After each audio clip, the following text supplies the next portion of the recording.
ഒന്ന് വെയിറ്റ് ചെയ്യണം. ശരിക്കും മഴ വരേണ്ട സമയത്ത് നോക്കിക്കോ, ഒരു തുള്ളി പെയ്യേയില്ല.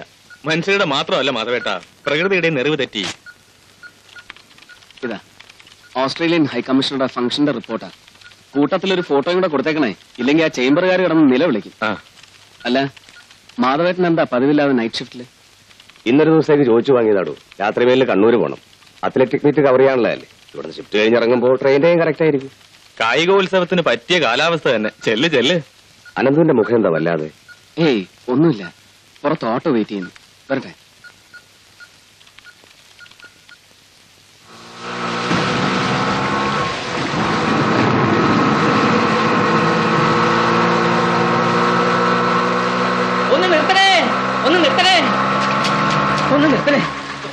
എന്താ ഒരു ആക്സിഡന്റ് പറ്റി, അയാൾ ഹോസ്പിറ്റലിൽ ഓട്ടം പോവാ. പ്ലീസ് അയാളൊന്ന് ഹോസ്പിറ്റലാക്കണം സാറേ. സാറേ ഒന്ന് ഇറങ്ങി എന്നിട്ട് അയാൾ ഹോസ്പിറ്റലിൽ കൊണ്ടുപോകാൻ. ഒരു ജീവനല്ലേ.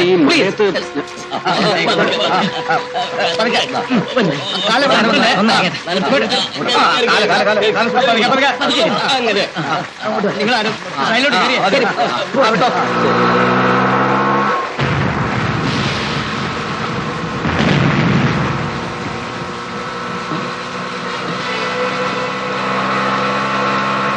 അയ്യോ, ആ ഫോട്ടോഗ്രാഫ്. ഓട്ടോ നിർത്താൻ.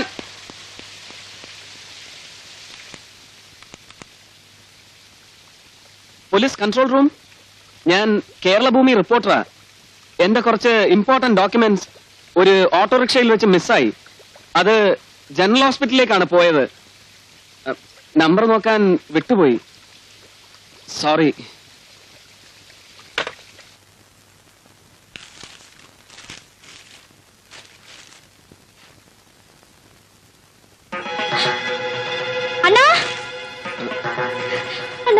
பாருங்க, நம்ம காயத்ரி தேவி ரோட் ஆக்சிடென்ட்ல இறந்துட்டாங்க.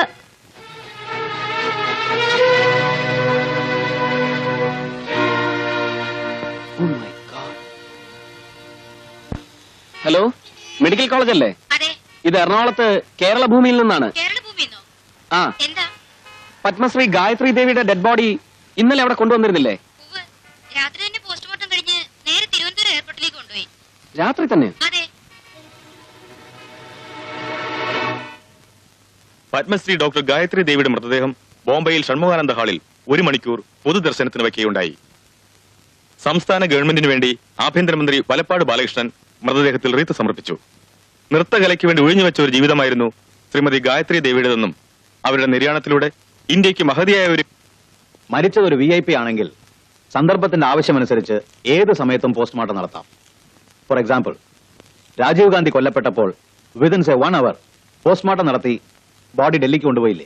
പക്ഷേ ഒരു പ്രൈം മിനിസ്റ്ററുടെ കാര്യത്തിൽ കാണിക്കുന്ന അതേ ഏർജൻസി ഒരു ഡാൻസറായ മിസ് ഗായത്രി ദേവിയുടെ കാര്യത്തിൽ കാണിക്കുമ്പോ അത് വല്ലാത്ത സംശയം ജനിപ്പിക്കുന്നു sir. This is the problem with you press people.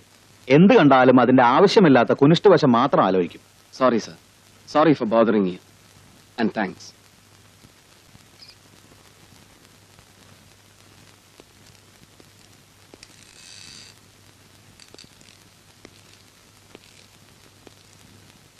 Sir ഉറക്കമാണ്. നെറ്റിയിലെ മുറിവിന് വല്ലാതെ വേദനയുണ്ടെന്ന് പറഞ്ഞ് വെള്ളം വെച്ചപ്പോ ഡോക്ടർ ഒരു സെഡറ്റീവ് കൊടുത്തു. 1/2 മണിക്കൂർ ആയതേ ഉള്ളൂ. ഗായത്രി ദേവിയുടെ മരണം എന്ത് കഷ്ടമായില്ലേ. എന്തൊരു ഗ്രേസ് ആയിരുന്നു അവരുടെ മൂവ്മെന്റിന്. ടിവിയിൽ കണ്ടിട്ടേ ഉള്ളൂ. എന്നാലും അവരെ കാണാനും അടുത്ത് പരിചയപ്പെടാനും കഴിഞ്ഞല്ലോ. You are lucky. അതെ, ഭാഗ്യം. ഈ മുറിയിൽ ആരാ മിസ്റ്റർ അനന്തു? ഞാന്. നിങ്ങൾക്കൊരു ഫോണുണ്ട്.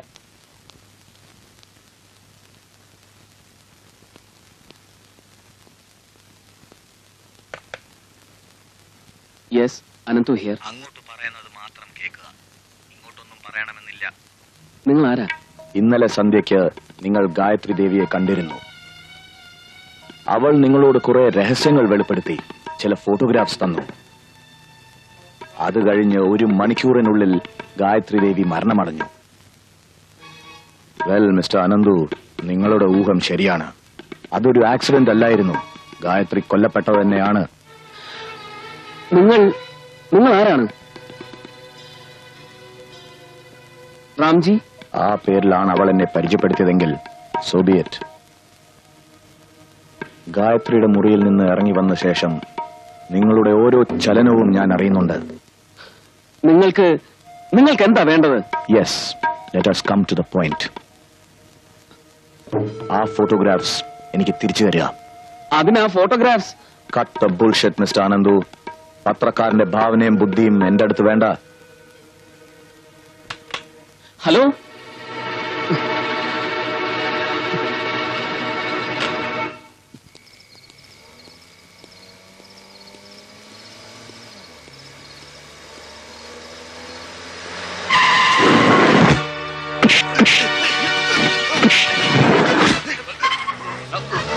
സോറി, ഞങ്ങൾക്ക് മുകളിൽ നിന്നുള്ള ഉത്തരവ് അനുസരിച്ചേ പറ്റൂ. എഴുതുവാൻ ഉപയോഗിക്കുന്ന വലതുകൈയിലെ വിരലുകൾക്ക് ഒരു പോറൽ പോലും ഏൽപ്പിക്കരുത് ബോസ് പ്രത്യേകം പറഞ്ഞിട്ടുണ്ട്.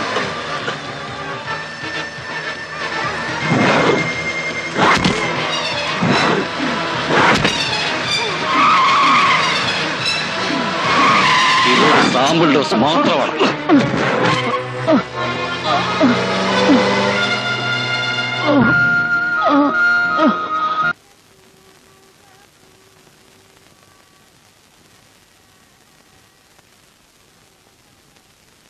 அனந்து சொன்னேனே இன்னைக்கு நான் ஆபீஸ் போக வேண்டான்னு.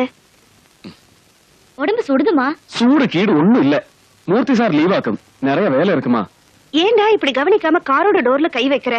ஏதாவது ஆச்சுன்னா? சரி, இப்போ ஒண்ணும் ஆகலையே, அந்த விஷயத்தை விட்டுடு. அனந்து, என்னம்மா? உஷாவுக்கு கல்யாண ட்ரெஸ் நாளைக்கு வாங்கலான்னு இருக்கேன். ஞாபகம் இருக்குமா?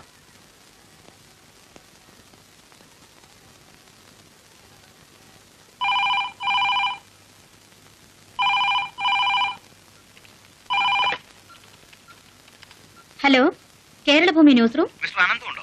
Ananthu, 1 minute. Ananthu, phone.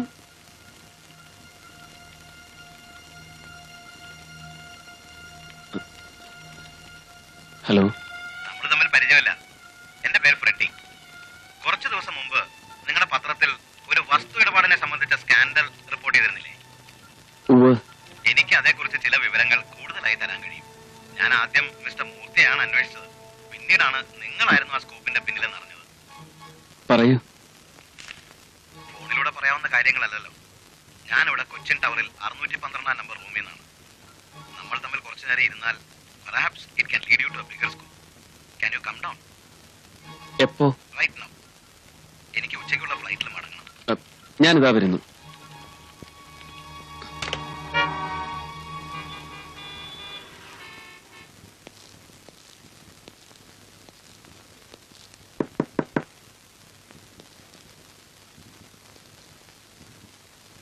Mister Freddy,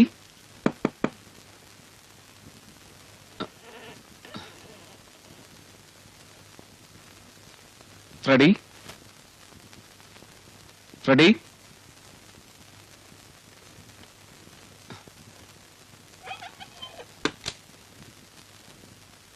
mister Freddy.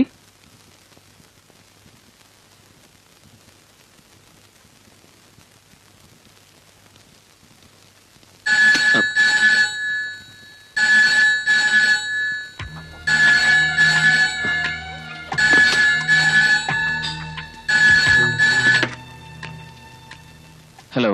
Ananthu, ഫ്രെഡിയെ കാണാൻ ഓടിയെത്തിയത് വെറുതെ ആയെന്ന് നിരാശയിലാവും. ഒരു ജേർണലിസ്റ്റിനെ കുരുക്കുവാൻ ഏറ്റവും നല്ല കൊളുത്താണ് എന്നും ഒരു സ്കൂപ്പിനുള്ള ചാൻസ്. എന്റെ ഊഹം തെറ്റിയില്ല. എനിക്കാവശ്യം നിങ്ങളുടെ ഉത്തരമാണ്. ആ ഫോട്ടോഗ്രാഫ്സ് നിങ്ങൾ എനിക്ക് തിരിച്ചു തരുന്നുവോ അതോ? ഞാൻ പറഞ്ഞല്ലോ സാർ, അതെന്റെ കയ്യിലില്ലെന്ന്. നീ ഇനിയും പഠിക്കേണ്ടിയിരിക്കുന്നു റാസ്കൽ.